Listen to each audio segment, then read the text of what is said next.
Radio சிட்டியின் பக்தி studio. Siddheswarar கோவிலை பற்றி தான் பேச போகிறோம். இந்த சித்தேஸ்வரர் கோவில் எங்கே இருக்குது அப்படின்னாக்கா சேலம் மாவட்டத்தில் இருக்குங்க. கஞ்சமலைங்கிற ஊரில் இருக்கக்கூடிய ஒரு அற்புதமான திருக்கோவில் இந்த சித்தேஸ்வரர் கோவில். இங்கே மூலவர் சித்தேஸ்வரர், தீர்த்தம் காந்த தீர்த்தம், ஊர் கஞ்சமலை, தமிழ்நாட்டில் இருக்கக்கூடிய ரொம்ப அற்புதமான கோவில்களில் ஒன்று. இங்கே பௌர்ணமியாக இருக்கட்டும், அமாவாசையாக இருக்கட்டும், ரொம்ப விமர்சையாக பூஜைகள் எல்லாம் நடக்கும். சித்தர் கோவில் ஒன்றில் கிரிவலம் நடக்கிறது அப்படிங்கிறது இங்கே தான். வியாதிகள் குணமாகவும் முகத்தில் இருக்கக்கூடிய பரு மாதிரியான இந்த மருக்கள் நீங்கவும் இங்கே வந்து பிரார்த்தனை பண்ணிக்கிறாங்க. இந்த கோவிலில் வியாதிகள் குணமாகவும் முகத்தில் இருக்கக்கூடிய பருக்கள் மருக்கள் எல்லாம் நீங்கவும் இங்கே வந்து பிரார்த்தனை பண்ணிக்கிறாங்க அப்படின்ட்டு இங்கே வந்து பிரார்த்தனை பண்ணிட்டு போகிறவங்களுக்கு நிச்சயமாக நிவாரணம் கிடைக்குதாம். அந்த மாதிரி நிவாரணம் கிடைச்ச உடனே, அந்த பிரார்த்தனை நிறைவேறிய உடனே உப்பு மிளகு வாங்கி போட்டு நேர்த்திக்கடனை நிறைவேற்றிக்கிறாங்க, நேர்த்திக்கடன் செலுத்துகிறாங்க. இங்கே இருக்கக்கூடிய மலையில் ஏராளமான மூலிகைகள் இருக்கிறதுனால இங்கே கிரிவலம் வந்தாலே தீராத நோய்கள் எல்லாம் தீரும் அப்படிங்கிற ஒரு நம்பிக்கை இருக்குது. ஏன்னா அந்த மூலிகையோடு சேர்ந்து வரக்கூடிய காற்றை சுவாசிக்கும் போதே நம்மளுடைய உடலுக்கு ஒரு ஆரோக்கியம் கிடைக்கும். அது மாத்திரம் இல்லை, அந்த மாதிரி அதிகாலையில் எழுந்திரிச்சு கிரிவலம் பண்ணும்போது நம்ம நடக்கிறோம் இல்லையா, அது ஒரு வகையான உடற்பயிற்சி. இப்போ இது எல்லாம் சேர்ந்து நம்ம உடலுக்கு ஆரோக்கியத்தை கொடுக்குது அப்படின்னு சொல்கிறாங்க. பொன்னி ஓடை ஒன்றும் ஓடுதான். இந்த ஓடையினுடைய சிறப்பு என்னென்னா, எப்போ போனீங்கனாலும் அதில் தண்ணி இருக்கும், எந்த காலத்துலேயும் அது வத்துறதே இல்லைன்னு சொல்கிறாங்க. பக்தர்கள் இதில் நீராடுறாங்க. கோவிலுக்குள்ளே இருக்கக்கூடிய காந்த தீர்த்தத்து குளத்தினுடைய அந்த நீரை கொண்டு சுவாமிக்கு அபிஷேகம் பண்ணுறாங்க. இந்த குளத்து நீரை தலையில் தெளித்தாலே வியாதிகள் எல்லாம் தீரும் அப்படிங்கிற ஒரு நம்பிக்கை இருக்குது.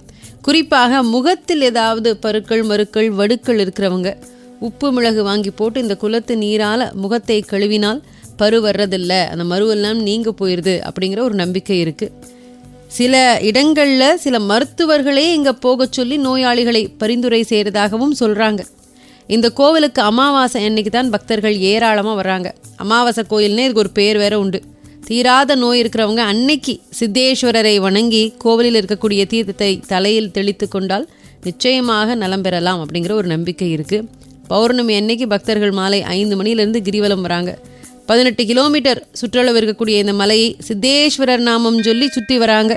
இரவு வேளையில் அந்த சுற்றுச்சூழல் மாசில்லாத அந்த இடத்துல அந்த மலையை சுற்றி வர்றதுனால நிச்சயமாக உடல் நோய்கள் எல்லாம் நீங்குங்கிற நம்பிக்கை மக்கள்கிட்ட இருக்கு. காலங்கி சித்தர்னு சொல்லக்கூடியவர் பழனியில நவபாஷான முருகன் சிலையை பிரதிஷ்டை செய்த போகரினுடைய குருவம். திருமந்திரம் எழுதிய திருமூலரினுடைய மரபில் வந்தவர். கூடு விட்டு கூடு பயிறது மாதிரியான அஷ்டமா சித்திகளை அறிந்தவராம். 7 மடங்களை ஸ்தாபித்தவர். கஞ்சம் அப்படின்னால் தாமரைன்னு பொருளாம். மேலிருந்து பார்த்தால் தாமரை போன்ற தோற்றமுடையதுனால இந்த பெயர் ஏற்பட்டிருக்கலாம், இந்த கஞ்சமலைக்கு அப்படிங்கிற ஒரு பெயர் இருக்கு. அனுமன் சஞ்சீவி மலையோட தென் இலங்கைக்கு செல்லக்கூடிய வழியில அதனுடைய ஒரு பகுதி மிக மிக குறைந்த அளவில் கீழே விழுந்ததாகவும் அதுவே கஞ்சமலை ஆச்சு அப்படின்னும் இந்த மலைக்கு இன்னும் ஒரு காரணம் சொல்றாங்க. குறைந்து விழுந்ததுனால கஞ்சம் அப்படிங்கிற பொருளிலும் இந்த மலைக்கு பேர் வந்திருக்கலாம் அப்படிங்கிற ஒரு கருத்தும் இருக்கு. இங்க காலங்கி சித்தரும் அவருடைய குரு திருமூலரும் மலைப்பகுதிகளில் மூலிகை தேடி அலைஞ்சாங்களாம். அப்படி மூலிகை தேடி அலையும் போது கஞ்சமலைக்கும் வந்திருக்காங்க. திருமூலர் தன்னுடைய சிஷ்யன் காலங்கியை சமைக்க சொல்லிவிட்டு மூலிகை தேடி காட்டுக்குள்ள போனாராம். அரிசி வெந்துட்டு இருக்கிறப்போ அதை கிளறதுக்கு அகப்பை எதுவும் இல்லாததுனால பக்கத்துல இருக்கிற ஒரு செடியிலிருந்து ஒரு குச்சியை ஒடித்து கிளறினாராம். அவ்வளவுதான், அந்த சோறு கருப்பாயிருச்சான். ஐயோ, குரு வந்தால் கோபிச்சுக்கு பாரேன்னு பயம் அவருக்கு. உடனே அவர் சமைச்ச அந்த சாதம் எல்லாத்தையும் சாப்பிட்டுடுறார். கொஞ்ச நேரத்தில் அவருடைய உடலில் பெரிய மாற்றம் ஏற்பட்டதாம். நடுத்தர வயதில் இருந்த காலங்கி வாலிபனை போல மாறிட்டாராம். சரி, எல்லாம் இந்த மூலிகை காம்பு படுத்திய பாடுதாங்கிற விவரம் அவருக்கு அப்புறமா தான் புரிஞ்சது. காட்டுக்கு சென்ற திருமூலர் திரும்பி வர்றார். சீடனை காணவில்லையே, யாரோ ஒரு இளைஞர் நின்றுட்டு இருக்கிறாரேன்னு பாக்குறார். அடே, இங்க என் சீடன் ஒருத்தன் இருந்தானே பாத்தியா அப்படின்னு கேட்கிறார். எனக்கு பசிக்குது வேற, சாப்பாடு பண்ண சொல்லிட்டு போனேன், அவன் ஆளையும் காணும் சாப்பாட்டையும் காணுங்கிறார். இளைஞர் திருமூலரினுடைய காலில் விழறார். குருவே, நான் தான் காலங்கி அப்படின்னு நடந்ததையெல்லாம் சொல்றார். திருமூலருக்கு ஆச்சரியம் தாங்கல. இருந்தாலும் அதை மறைத்து கொண்டு, அடே, நான் வர்றதுக்குள்ள சாப்பிட்டுட்டியே, இதுக்கு பரிகாரத்தை நீயே பண்ணிக்கோங்கிறாராம். காலங்கி வேற வழியே இல்லாம கைவிரலை தொண்டைக்குழிக்குள் வைத்து சாப்பிட்ட எல்லாத்தையும் வாந்தி எடுக்கிறார். திருமூலர் அவர் வாந்தி எடுத்ததை எடுத்து சாப்பிட்டாராம். அதன் பின்னாலே அவரும் இளைஞராயிட்டாராம்.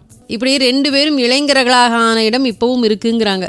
இந்த ஊருக்கு பெயரே இளம்பிள்ளை. கஞ்சமலை பக்கத்துல இந்த ஊர் இருக்கு. அதுக்கப்புறம் காலங்கி சித்தர் அப்படிங்கிற அந்த அந்தஸ்தை அளித்து அங்கு வரக்கூடிய மக்களினுடைய நோய்க்கு தகுந்தபடி அந்த தகுந்த சிகிச்சை அளிக்கிறதுக்கு உத்தரவிடுறார் தன்னுடைய குரு. காலங்கியும் அங்கேயே தங்கிடுறார். மக்கள் அவரை காலங்கி சித்தர் அப்படிங்கன்னு கூப்பிட ஆரம்பிக்கிறாங்க. ஒரு காலகட்டத்தில் அவர் இரும்புக்கல் தாதுவாக மாறி அப்படியே அமர்ந்து விட்டாராம். சிவனை நினைத்து 1000 ஆண்டுகள் தவம் இருந்ததாகவும் அவருடைய தவத்திற்கு இறங்கிய சிவன் அவருக்கு ஈஸ்வர பட்டம் கொடுத்து சித்தேஸ்வரங்கிற பெயராக மாற்றியதாகவும் தல வரலாறு சொல்லப்பட்டிருக்கு.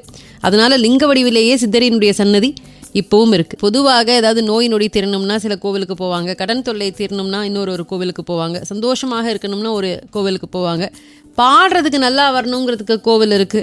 இப்படி ஒரு விஷயத்துக்கும் ஒரு கோவில் இருக்கும்போது நம்ம அழகாக இருக்கணும், நம்ம முகம் பொலிவாக இருக்கணுங்கிறதுக்காகவும் ஒரு கோவில். அதுதான் இந்த கஞ்சமலை சித்தேஸ்வரர் ஆலயம். அதாவது முகத்தில் பரு இருக்கிறவங்க, நோய் நொடிகள் இருக்கிறவங்க இங்கே வந்து இந்த சித்தேஸ்வரரை வேண்டிக்கிட்டா அங்கே இருக்கக்கூடிய குளத்தில் இருக்கக்கூடிய அந்த தண்ணீரை எடுத்து முகம் அலம்பிக்கிட்டோம் அப்படின்னா முகத்தில் இருக்கக்கூடிய அந்த மாசு மருவெல்லாம் போயிடும். அது மாதிரி சித்தேஸ்வரரை வந்து வழிபட்டால் தீராத நோய் தீரும் அப்படிங்கிற ஒரு நம்பிக்கை இருக்குது. ரேடியோ சிட்டியின் பக்தி ஸ்டுடியோ.